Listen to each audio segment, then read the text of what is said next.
Hi everyone. I'm a little bit emotional tonight, and this wasn't the video that I was planning to make even a couple of hours ago. I was planning a totally different video from my channel this week, but I just watched a film called The History Boys, and it was about boys kind of like 16, 17 years old trying to get into the dream university, and they had three teachers that were really rooting for them to achieve their dreams. And just watching it, I got so emotional because it just kind of reminded me of my own teachers and how much they would do for me to kind of help me be the best person I could be. And I'm getting emotional again. I'm probably going to start crying in this video at some point. I've already done one take of the introduction and started crying. But yeah, I just thought I'd tell you about my teachers because I wouldn't be the person I am today without these four people. And many other teachers as well, but these four are the ones that really stand out to me the most. So, okay, let's get going before I start just turning into a sobbing mess again. The teacher I'm going to start off with is the one that I met first, because most of the teachers in these stories are teachers that I had in high school, and this is a teacher that I know from primary school, and he wasn't even my teacher. That's the weird thing about this.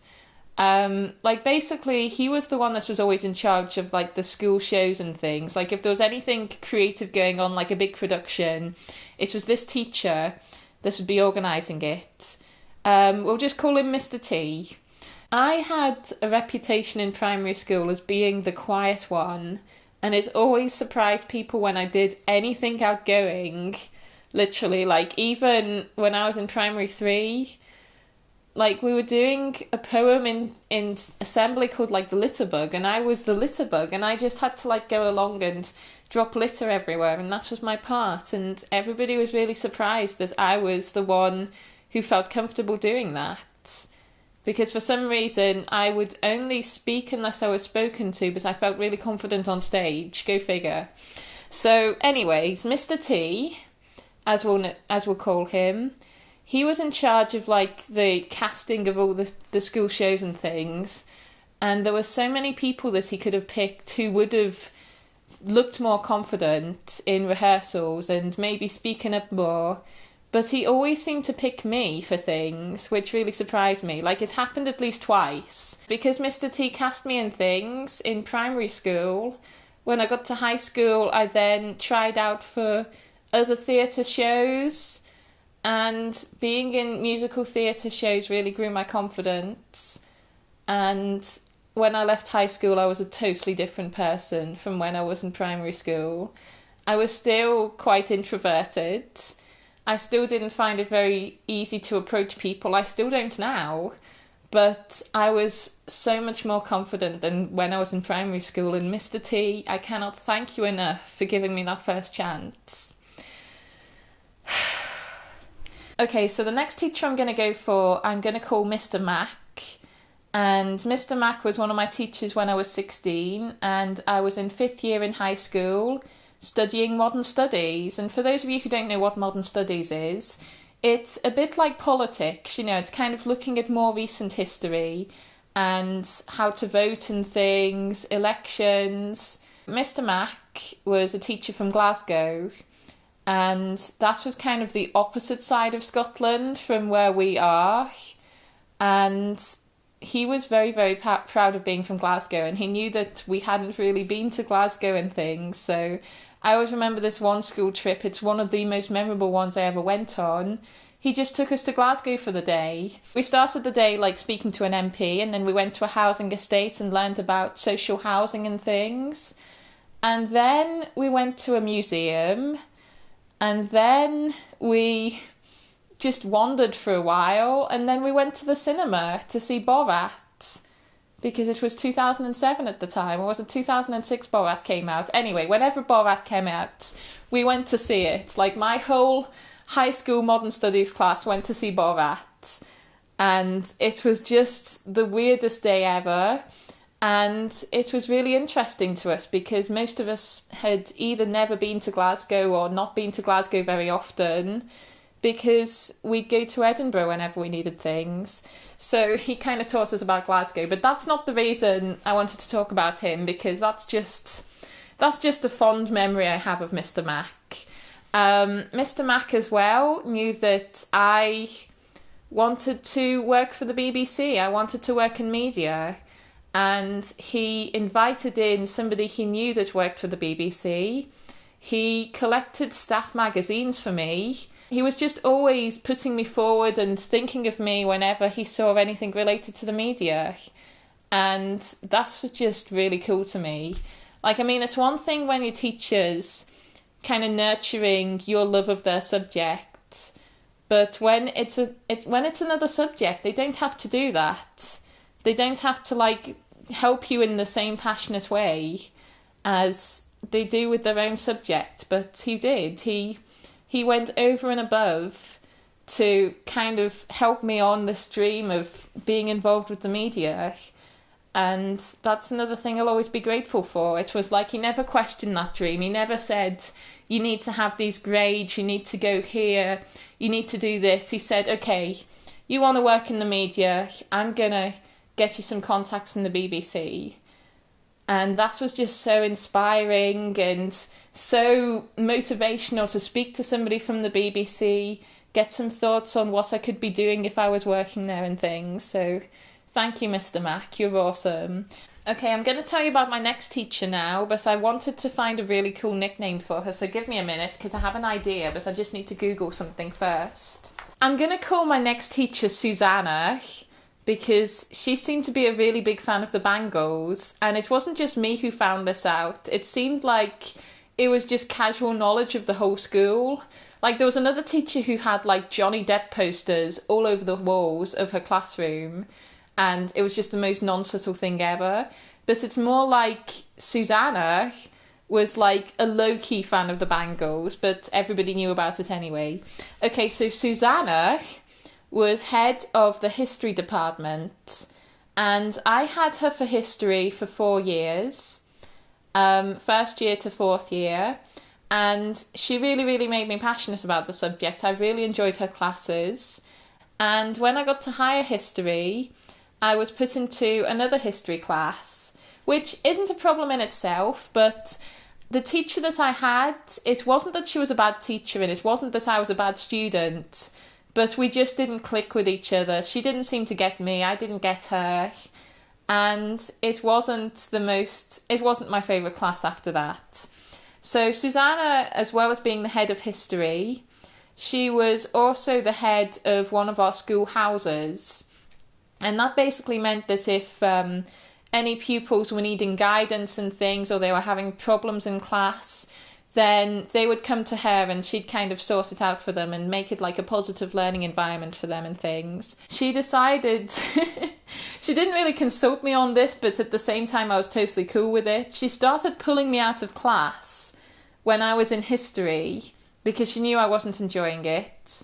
And I was totally cool with that. Like, I was still keeping up with the work, but just kind of doing it on my own.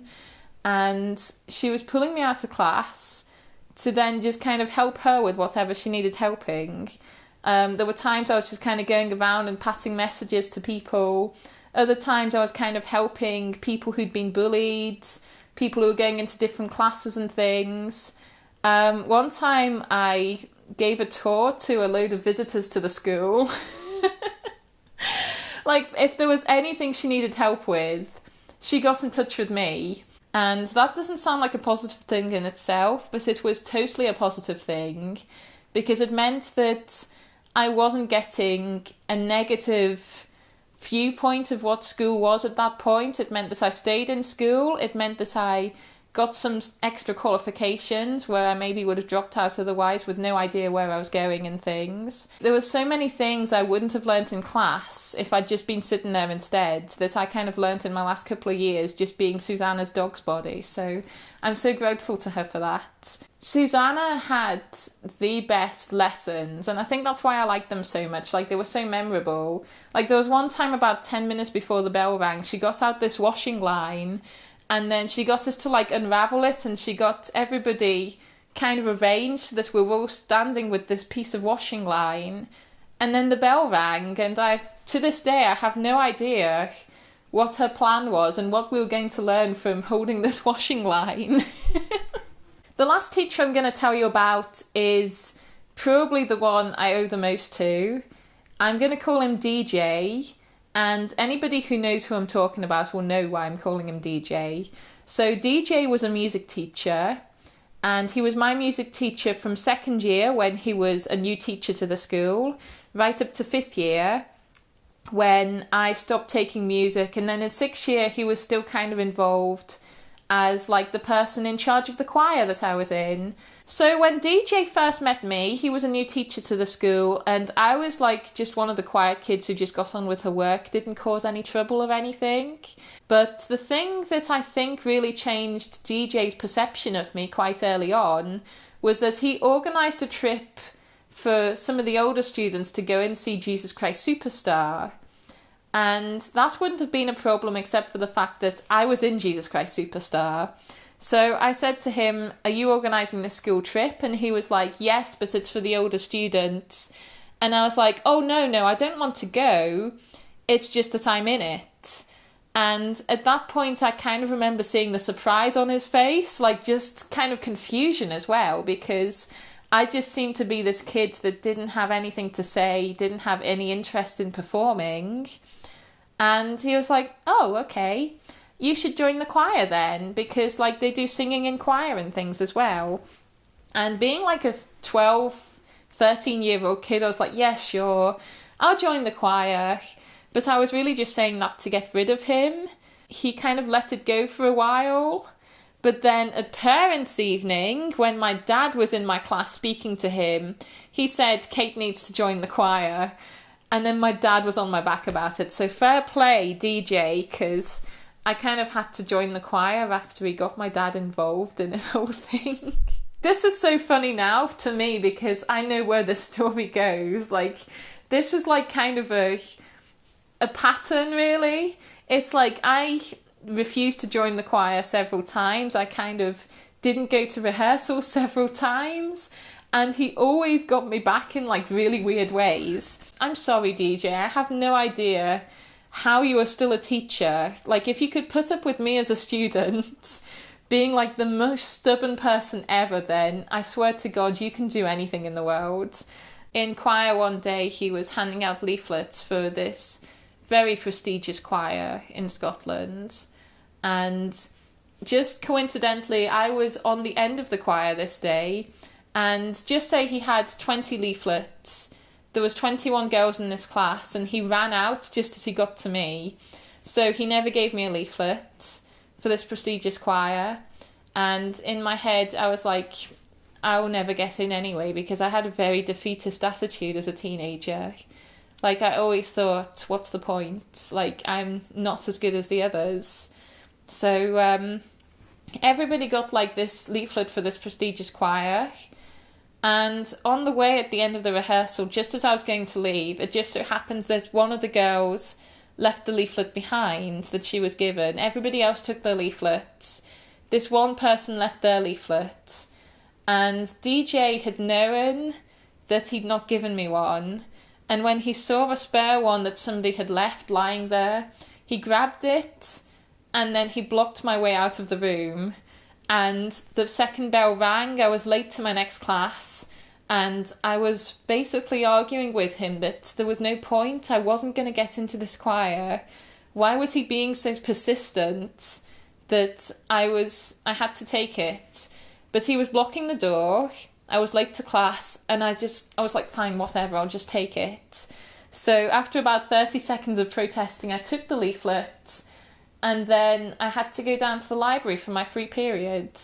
Looking back at the story, it's so weird. Like, I find it hard not to believe in fate sometimes, because if that girl had just taken the leaflet, if I'd not been in a free period for the next class, I probably would have just like thrown the leaflet in the nearest bin. But because I was in the library that next period, because I was meant to be kind of silent studying, I thought, okay, I'll take the leaflet and I'll just read through it. You know, it will give me something to do for an hour. So I took the leaflet just to shut him up. And then I left the room, went to the library, and I read it. And in my head, my idea of what this choir was so different from what it was actually saying it was on the leaflet. And then it said, everybody who applies will get an audition. Like everybody gets to come along and have a go. So then I thought, you know what? I'm going to go along. I'm going to audition. And although the audition was a disaster, I got in, and it was very unexpected for me. I went along to the audition to prove a point, and I didn't want him to know I was going because I probably wasn't going to mention it again to him. I didn't think it was worth mentioning, so he was so happy, firstly that I went along, and secondly that I got in. And in that moment, it looked like he wanted to hug me, but that would have been so inappropriate because, like teachers aren't meant to do that, really. But he just looked so surprised and happy for me, and it was just the best thing to see. It just makes me smile thinking about his face because it was like 5 years of being on my back finally meant something. I say that Mr. T is the reason that I have confidence and things like that, but I feel like DJ played a big part in keeping me going for the things that I wanted to do. I left school and I was no longer self-defeatist. I knew that if I tried things, it was better than just deciding that I was going to fail. So thank you very much for that. You have no idea, like, the path that's led me down, because I've decided I'm going to try. This camera has been rolling for over an hour now, and I feel like at least 20 minutes of the raw footage is just me crying and being an emotional wreck. If you've made it through this video, thank you so much for watching it. If this is your first time on my channel, I swear I'm not usually this emotionally unstable. And thank you for listening to me talk about my teachers. If you were one of my teachers, even if you weren't one that I've mentioned, I'm so grateful for you. Thank you so much for being an influence on my life. And if you're watching this and you want to tell me down below which teachers you were most influenced by, if you have any cool stories you want to tell me about, if you're training to be a teacher, or if you are a teacher and you want to tell me about the teachers that influenced you to be a teacher, put it all down below. I'd love to hear it. And thank you so much for watching, everybody. Cheerio.